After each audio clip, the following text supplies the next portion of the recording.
तो क्या हाल है आप सभी की। उम्मीद करते हैं सब अच्छे होंगे, बढ़िया होंगे, अपने अपने घर पर मौज काट रहे हैं। तो देखिए डोनाल्ड ट्रम्प की फ़िलॉसफी ये है कि भाई जो भी हमारे देश के साथ जो है ना फ़ायदा उठाएगा, हम उसके साथ जो है ना अच्छा नहीं करेंगे। जैसे कि आपको पता है कि डोनाल्ड ट्रम्प ने रेसिप्रोकल टैरिफ लगा दिया था 2 अप्रैल के दिन। 2 अप्रैल के दिन ऐसा हुआ था कि कंट्री स्पेसिफिक यहाँ पर रेसिप्रोकल टैरिफ लगाया था, जैसे कि पाकिस्तान के ऊपर 29%, चाइना के ऊपर 34%, इंडिया के ऊपर 26% का। हालांकि देखा जाए तो कुछ समझदार लोगों ने यहाँ पर उनको बताया कि अभी जो है ना ऐसा मत करो, इससे हमारी जो इकोनॉमी है वो काफ़ी ज़्यादा ख़राब हो जाएगी और हमारे यहाँ महंगाई बढ़ जाएगी, तो इसको थोड़ा सा रोक लो।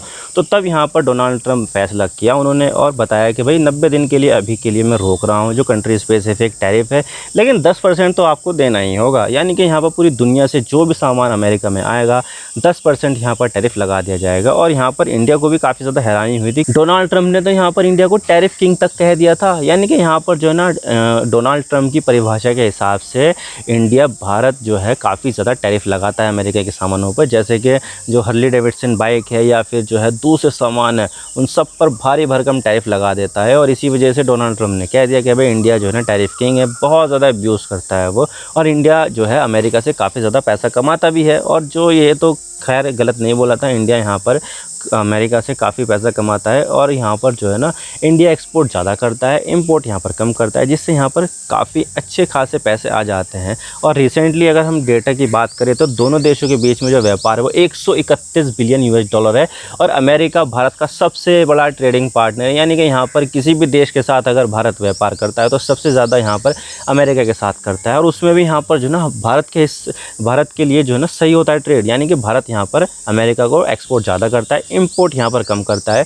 लगभग यहाँ पर जो एक्सपोर्ट है इंडिया के होंगे लगभग 85-86 बिलियन के आसपास, और जो इंपोर्ट है वो होंगे लगभग 42-43 के आसपास। यानी कि क्लियरली 40-42 या 40 से 45 बिलियन यूएस डॉलर जो है ना इंडिया को कमाई एक्स्ट्रा हो जाती है। लेकिन अभी एक रिसेंट स्टडी से यहाँ पर ये पता चला है कि एक्चुअली में इंडिया को कमाई नहीं होती है, बल्कि यहाँ पर अमेरिका को इससे ज़्यादा कमाई होती है दोनों देशों के बीच में व्यापार से। और यहाँ पर जो है ना हिडन तरीके से लगभग 80 से लेकर 85 बिलियन यूएस डॉलर जो है ना इंडियन से यहाँ पर अमेरिका कमाता है, जिससे यहाँ पर जो पहले ट्रेड सरप्लस होता था 40 से लेकर 43 बिलियन डॉलर का, वो ट्रेड अब डेफिसिट में बता रहा है। और डेफिसिट भी यहाँ पर जो है 40 से लेकर 45 बिलियन यूएस डॉलर का है। और ये जो है ना एक रिपोर्ट जो बनाई गई है ना कोई ऐसी वैसी संस्था नहीं बताई, बल्कि एक यहाँ पर फाइनेंशियल थिंक टैंक GTIR ने बनाई है, जो काफ़ी ज़्यादा क्रेडिबल भी मानी जाती है। और उनके हिसाब से यहाँ पर यह है कि अमेरिका यहाँ पर इंडिया से पैसा कमाता है, जबकि यहाँ पर ऑफिशियल डॉक्यूमेंट में देखा जाए तो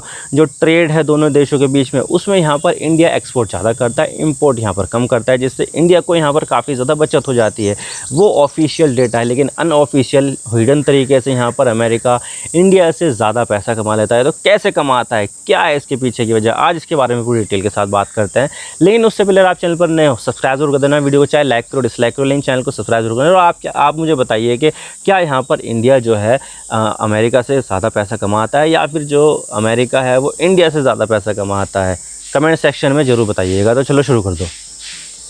तो GTRI ने यहाँ पर एक डेटा निकाला है, और एक थिंक टैंक है जो तरह तरह के जो विषय होते हैं ना उसके ऊपर यहाँ पर जो है ना रिसर्च करता है और उसके बाद अपनी रिपोर्ट यहाँ पर पेश करता है।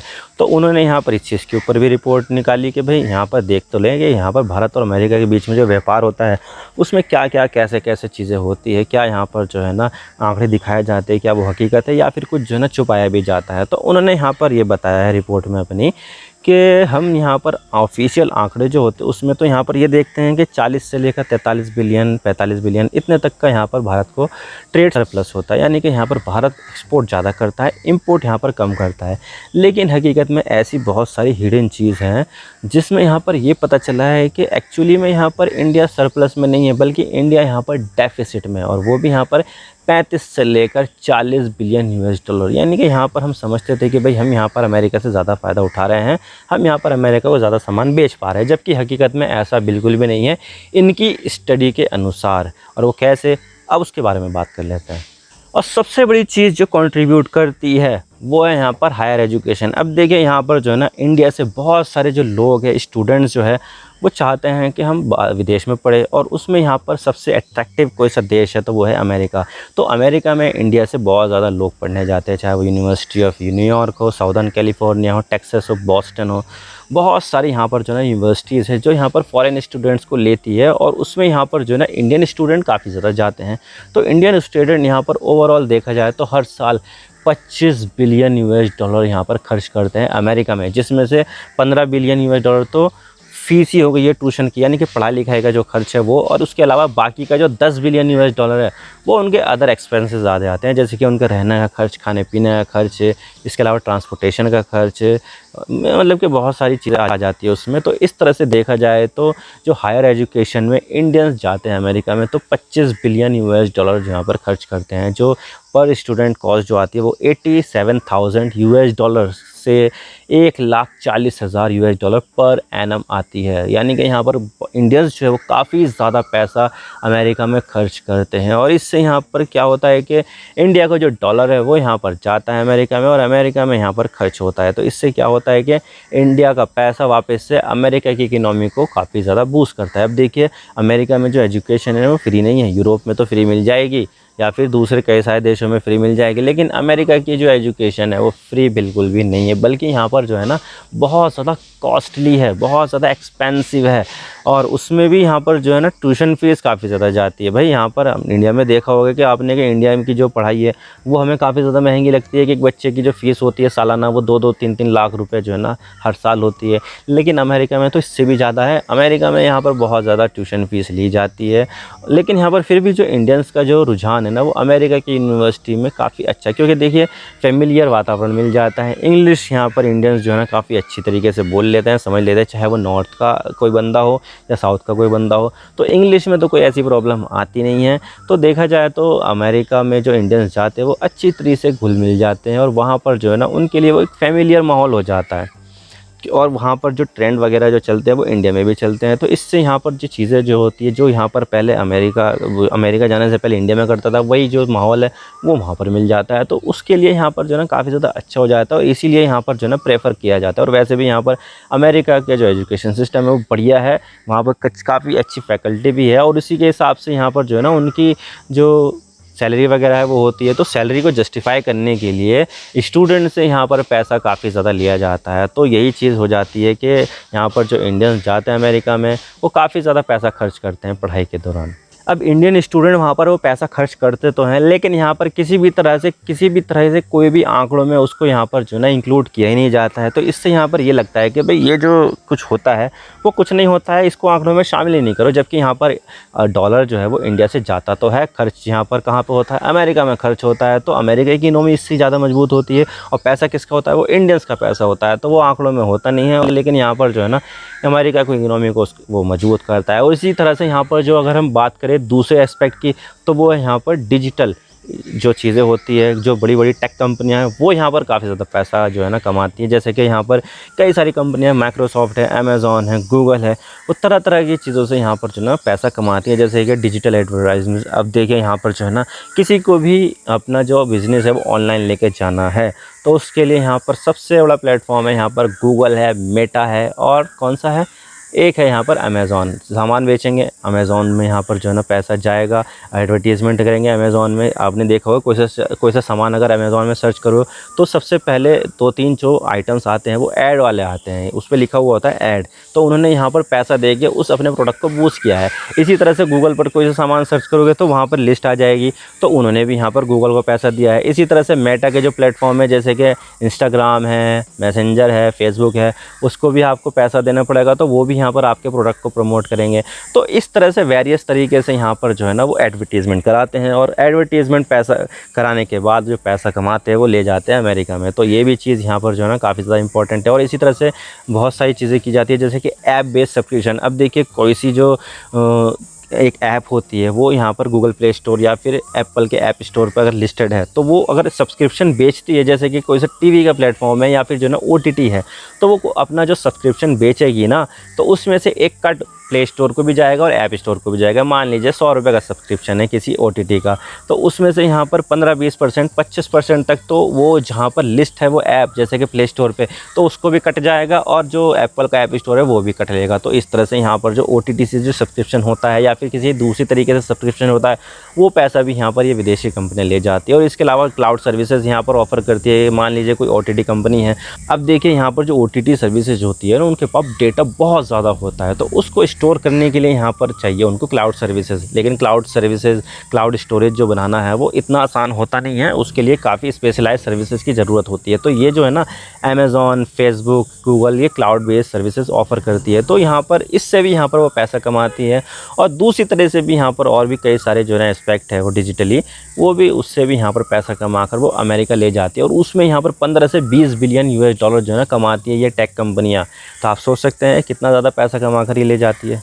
इसके अलावा अमेरिका की कई सारी फाइनेंशियल कंपनियां भी यहाँ पर इंडिया में काम करती है, जैसे कि JP Morgan, गोल्डमैन सैक्स, सिटी बैंक, मैकेंजी, डेलॉयट। तो वो यहाँ पर अपनी फाइनेंशियल सर्विसेज ऑफर करती है और कंसल्टेंसी भी ऑफर करती है। तो उसके ज़रिए यहाँ पर काफ़ी ज़्यादा पैसा वो कमा कर जो है ना अमेरिका में लेके जाती है। आपने नाम सुना होगा, बड़ी बड़ी गोल्डमैन सैक्स यहाँ पर जो है ना रेटिंग भी देती है, JP Morgan भी रेटिंग देती है, किसी देश की फाइनेंशियल स्थिति भी बताती है। तो वो यहाँ पर जो है ना ये अपनी फाइनेंशियल सर्विसेज ऑफ़र करती है। कई सारी कंपनियां यहाँ पर इनका इस्तेमाल भी करती है। तो यहाँ पर वो भी इन सब सर्विसेज के ज़रिए जो पैसा कमाती है वो अमेरिका ले जाती है। इसके अलावा यहाँ पर फार्मा कंपनी भी जो है ना काफ़ी ज़्यादा पैसा कमाती है। देखिए इंडिया में दवाइयाँ बहुत बनती है और इंडिया से ही एक्सपोर्ट अमेरिका में होती है। लेकिन यहाँ पर क्या होता है कि इनका जो इंटेलेक्चुअल प्रॉपर्टी होती है ना वो इंडिया के पास होती नहीं। जैसे कि फाइज़र ने कोरोना की दवाई बनाई थी, जॉनसन एंड जॉनसन ने बनाई थी, और बहुत सारी दूसरी दवाइयों की कंपनियां हैं, उन्होंने यहाँ पर अपनी R&D करके दवाइयाँ बनाई थी। तो लेकिन यहाँ पर जो है ना उन्होंने दवाइयाँ तो बना ली, लेकिन उन्होंने यहाँ पर अपना जो प्रोडक्शन है वो इंडिया से करवा लिया कि लो इंडिया को जो है ना लाइसेंस दे दी। अब जो लाइसेंस दिया उसके ऊपर रॉयल्टी और लाइसेंस फ़ीस के ज़रिए भी ये कंपनियाँ काफ़ी ज़्यादा पैसा कमाती है। और इसी के साथ ही जो हॉलीवुड फिल्म जो ना रिलीज़ होती है, जैसे कि अभी रिलीज़ हुई मिशन इम्पॉसिबल की, और इसी तरह से दूसरी एवेंजर्स की, DC की, और बहुत सारी दूसरी कंपनियां यहाँ पर अमेरिका की फ़िल्में रिलीज़ करती है। तो फिल्में जो रिलीज़ करती है वो इंडिया में भी रिलीज़ होती है, और इंडिया से भी यहाँ पर ये हॉलीवुड वाले पैसा कमाकर अमेरिका में लेके चले जाते हैं। और इसी के साथ ही यहाँ पर जो है ना इंडिया काफ़ी ज़्यादा पैसा जो है ना वो अमेरिका की डिफेंस कंपनियों को भी दे देती है और उनसे सामान खरीदती है। जैसे कि यहाँ पर ऑर्डर दे रखा है प्रीडेटर ड्रोन्स का, भाई 31-32 जो है ना प्रीडेटर ड्रोन्स यहाँ पर इंडिया ख़रीदने वाला है। इसका शायद प्रोडक्शन भी जो है ना शुरू हो चुका है, और कुछ सालों के अंदर हमें यहाँ पर जो है ना प्रीडेटर ड्रोन वो हमें इंडिया के पास देखने को मिल जाएगा। तो जो इस तरह की जो डिफेंस डील होती है उसके भी आंकड़े यहाँ पर शामिल नहीं होते। अब देखिए अमेरिका इन सब चीज़ों से यहाँ पर पैसा कमाता है, लेकिन यहाँ पर ऑफिशियल डॉक्यूमेंट में वो दिखाया नहीं जाता है। दिखाया जाता है जो टेंजिबल आइटम होते हैं और जो सॉफ्टवेयर सर्विसेज जो हम एक्सपोर्ट करते हैं अमेरिका को, वो यहाँ पर जो है ना दिखाई जाती है। लेकिन यहाँ पर जो अमेरिका इस तरह की जो चीज़ें करता है वो यहाँ पर आंकड़ों में शामिल होती नहीं है, और हमें यहाँ पर लगता है कि इंडिया जो है ना वो ट्रेड सरप्लस में, जबकि होता है यहाँ पर ट्रेड डेफिसिट में है। लेकिन यहाँ पर जो डोनाल्ड ट्रंप है वो यहाँ पर लोगों को बेवकूफ़ बनाने में काफ़ी ज़्यादा माहिर हो चुके हैं, और बोलते हैं कि भाई इंडिया टैरिफ किंग है, इंडिया ने तो यहाँ पर बहुत ज़्यादा टैरिफ लगा रखा है, और हम यहाँ पर जो है ना ऐसा कुछ होने नहीं देंगे जिससे यहाँ पर अमेरिका का नुकसान हो। हम मेक अमेरिका ग्रेट अगेन, इस तरह का उनका तो स्लोगन है। तो ऐसा क्या करते हैं कि वो यहाँ पर जो है ना ट्रेड डील के लिए जो है ना काफ़ी ज़्यादा कंसेशन मांगते हैं कि भाई हमें यहाँ पर ज़ीरो टैरिफ चाहिए, हम चाहे तुम्हारे सामान पे लगाएं ना लगाएं, लेकिन तुम यहाँ पर हमारे सामान पे मत लगाओगे। तो भारत यहाँ पर बातचीत कर रहा है, और भारत का यहाँ पर ये लक्ष्य है कि अभी जो हमारा 131 बिलियन US डॉलर का जो ट्रेड होता है उसको बढ़ाकर 2030 तक 500 बिलियन US डॉलर का कर दें। तो भाई ये तो देखी जाएगी कि यहाँ पर इंडिया और अमेरिका के बीच में ट्रेड कितना होता है। लेकिन यहाँ पर जो है अमेरिका दबाव बनाने की कोशिश करेगा, जिसको यहाँ पर भारत को काउंटर करना है कि भाई तुम यहाँ पर इस तरह से जो है ना इंडिया से पैसा कमाते हो, बल्कि यहाँ पर जो है ना इंडिया सरप्लस में नहीं रहता, इंडिया यहाँ पर ट्रेड डेफिसिट में हो जाता है तुम्हारे साथ व्यापार करने में। तो इसके लिए भी देखो, ताकि हमें भी यहाँ पर जो है ना कुछ कंसेशन मिल जाए। तब देखने वाली बात होगी कि यहाँ पर जो ट्रेड डील होती है अमेरिका और इंडिया के बीच में वो किस तरह की होती है, क्या क्या यहाँ पर चीज़ें देखने को मिलेगी, वो तो आने वाला वक्त ही बताएगा। आई होप आपको सारी बातें समझ में आ गई। वीडियो थोड़ा सा ही पसंद आए लाइक ज़रूर कर देना, और चैनल पर नया हो तो चैनल को सब्सक्राइब जरूर कर देना। आपकी एक सब्सक्रिप्शन से हम आगे कंटेंट बनाने की